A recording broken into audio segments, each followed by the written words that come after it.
Hello बच्चों, स्वागत है आप सभी का मेरे चैनल यानी कि एनसीईआरटी सॉल्यूशन पर। तो हम कर रहे थे क्लास 7 की एनसीईआरटी और क्लास 7 की एनसीईआरटी में भी हमने बुक उठाए हुए इंग्लिश की। तो इंग्लिश की समरी हम सब कर रहे थे। तो इंग्लिश की समरी में हम आ गए थे चैप्टर नंबर 4 में, the cop and the anthem. बाकी जो 3 लेसन हैं उनकी हिंदी, उनकी समरी जो मैं आपको करा चुकी हूँ, उन वो सब वीडियो आपको चैनल पे ही मिल जाएगी। और साथ साथ मैं आपको उन तीनों वीडियो का लिंक यहाँ पे दे देने वाली हूँ। तो शुरू करते हैं आज की क्लास। तो आज की समरी आज का जो लेसन है हमारा वो है the cop and the anthem. तो कोप एंड द एंथम में सबसे पहले देखेंगे इसकी में जो करेक्टर है वो क्या क्या है।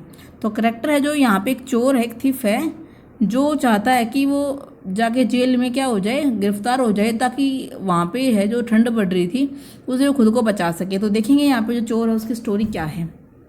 जो सोपी था एक ऐसा व्यक्ति था जो बेघर होने के साथ साथ बेरोजगार भी था। सर्दियां आने के संकेतों के कारण वह बेचैन हो रहा था। जैसे ही दिन पे दिन जो ठंडी हवाएं चलने लगी थी उससे उसको परेशानी हो रही थी।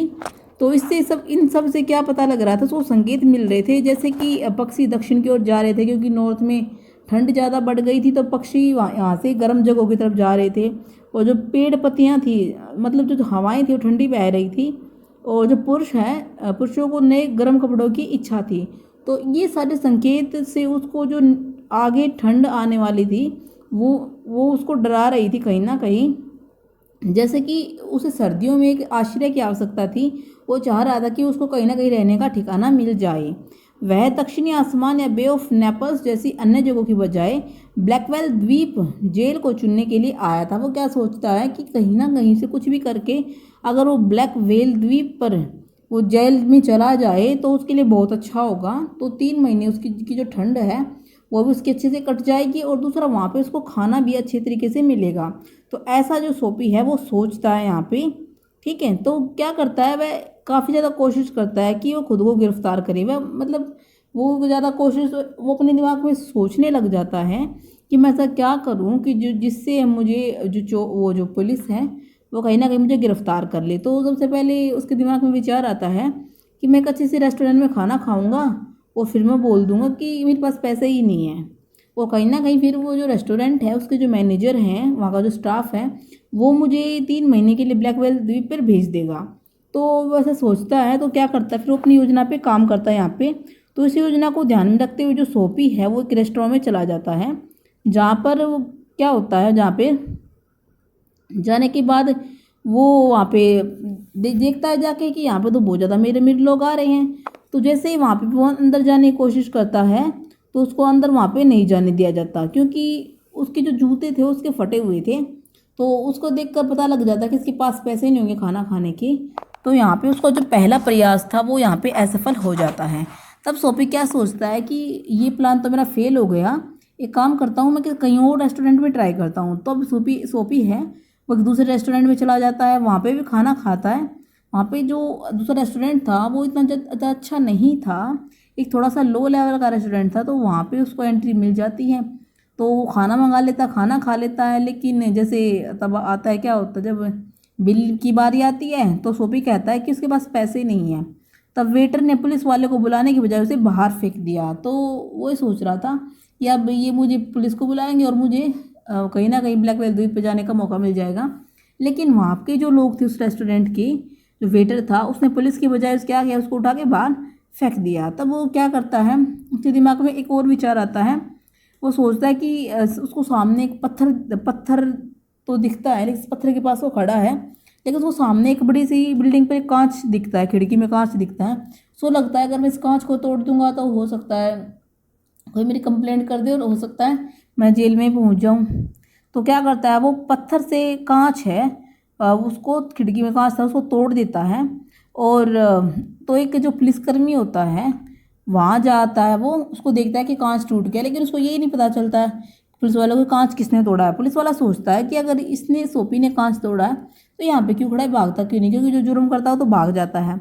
तो पुलिसकर्मी क्या सोचता है कि नहीं, ये इसने तो कांच नहीं तोड़ा क्योंकि यहाँ से भागा नहीं है, इसलिए जो पुलिसकर्मी क्या करता है, सोपी को गिरफ्तार यहाँ पे नहीं करता है। तो फिर सोपी सोचता है अब मैं क्या करूँ, इन दोनों तो मुझे गिरफ्तार नहीं किया। तब सोपी तीसरा प्रयास करता है वह क्या करता है, एक थिएटर के सामने जाकर शराबी की तरह चिल्लाने लग जाता है, जैसे उसने बहुत ज़्यादा शराब पी रखी तो एक्टिंग करने लग जाता है।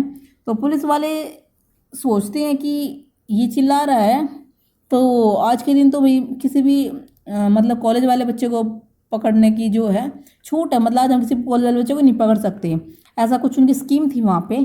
तो उसको कॉलेज का बच्चा समझ के जो पुलिस वाले उसको छोड़ देते हैं अचानक। तो फिर ये भी उसका आइडिया फेल हो जाता है, तो वहाँ से पैर पटकते हुए भाग चला जाता है कहीं।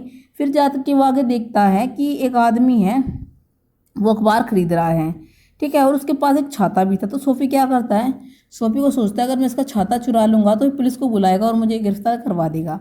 लेकिन वो उसका छाता चुरा तो लेता है, लेकिन उसका आदमी वो पीछा भी करता है। लेकिन क्या होता है, जो एक्चुअल में वो आदमी था, वो क्या होता है, उसके पास जो छाता था ना, वो उसने भी खुद भी चोरी किया होता है कहीं से, तो इसलिए पुलिस को बुलाता नहीं है। वो कहता है कि छाता आपका है तो आप रख लीजिए, क्योंकि उसने छाता खुद चोरी किया था। तब सोफी क्या सोचता है कि मुझे कैसे भी करके गिरफ्तारी हो नहीं सकती, तो वो सारी गिरफ्तार होने की उम्मीदें छोड़ देता है। फिर वो अचानक से टहलता टहलता वहीं पहुंच जाता जहाँ उसका बचपन में घर था, और अपने बचपन के घर में जाकर एकदम से जो उसका हृदय है, उसकी आत्मा, उसमें परिवर्तन आ जाता है। वह सोचता है कि मैं आज से जो सारी गलत चीज़ें जो मैं अब तक कर रहा था गिरफ्तार होने की, ये सारे कोशिशें मैं छोड़ दूंगा। और कोशिश जो मैं मतलब जो मेरे को कोई जॉब ऑफर कर रहा था कोई फ्यूचर में, सॉरी, जो पास्ट में किसी ने मेरे को जॉब ऑफर की थी, मैं उस इंसान को ढूंढूंगा और मैं कहीं ना कहीं जॉब करूंगा, कोई ना कोई तो मुझे जॉब पे रख ही लेगा, और मैं अच्छे से अपने जीवन की चुनौतियों का सामना करूंगा। ये सारी चीज़ें सोचकर वह वहाँ से निकलता है। तो जैसे ही वो वहाँ से निकलता है तो एक सिपाही वहाँ पर आ जाता है, और सिपाहियों से मतलब उसके बीच में, दोनों के बीच में बहस हो जाती है। तो सिपाही बोलता है उससे कि आप यहाँ पे क्या कर रहे हो, तुम यहाँ पे क्या कर रहे हो। तो जैसे उसके अंदर आत्मविश्वास आ गया था कुछ करने का, चुनौती से लड़ने का, तो उससे सबसे पहले बहस करना शुरू कर देता है। किससे, सिपाही से। सिपाही से बहस करेगा तो सिपाही सोचता है कुछ ना कुछ गलत कर रहा होगा, इसलिए यहाँ पे बहस कर रहा था। तो यहाँ पे वो उसको कैद कर लेता है, वो जो न्यायाधीश है उसको, इसको, सोफी को ब्लैकवेल द्वीप पर 3 महीने की जेल की सज़ा सुना देता है। तो ये थी इस लेसन की समरी। तो उम्मीद है आपको इस समरी है पसंद आई होगी, अच्छे से आपको समझ में आ गई होगी। और देखो, समरी आप क्यों कर रहे हो, कि समरी करने से आपको लेसन अच्छे से समझ में आ जाएगा, लेसन की अंदर दिया क्या हुआ है, और उसका जो क्वेश्चन आंसर है वो कहीं ना कहीं आपको अच्छे से लर्न हो जाएंगे। इसलिए समरी बहुत ज़्यादा ज़रूरी होती है लर्न करना। उम्मीद आपको ये वीडियो अच्छी लगी होगी, तो मेरे चैनल को लाइक कीजिएगा, सब्सक्राइब कीजिएगा, और बने रहिए मेरे साथ मेरी वीडियोस में। मैं यहाँ पे जो एनसीईआरटी सॉल्यूशन चैनल है, यहाँ पे आपको सारी चीज़ें कराने वाली हूँ। सारी चीज़ें मीन्स कि एनसीईआरटी, मैथ्स, साइंस, एसएसटी वगैरह सारी चीज़ें मैं आपको यहाँ पर कराने वाली हूँ। तो जुड़े रहिए मेरे साथ, कनेक्ट रहिए मेरे साथ, और कनेक्ट रहने के लिए मेरे चैनल को सब्सक्राइब कीजिएगा और साथ में बेल आइकन को ऑन कर दीजिएगा, जिससे कि मैं जो भी वीडियो डालूँ आपको सबसे पहले उसका लेटेस्ट नोटिफिकेशन मिल सके। तो thanks for watching, thank you so much.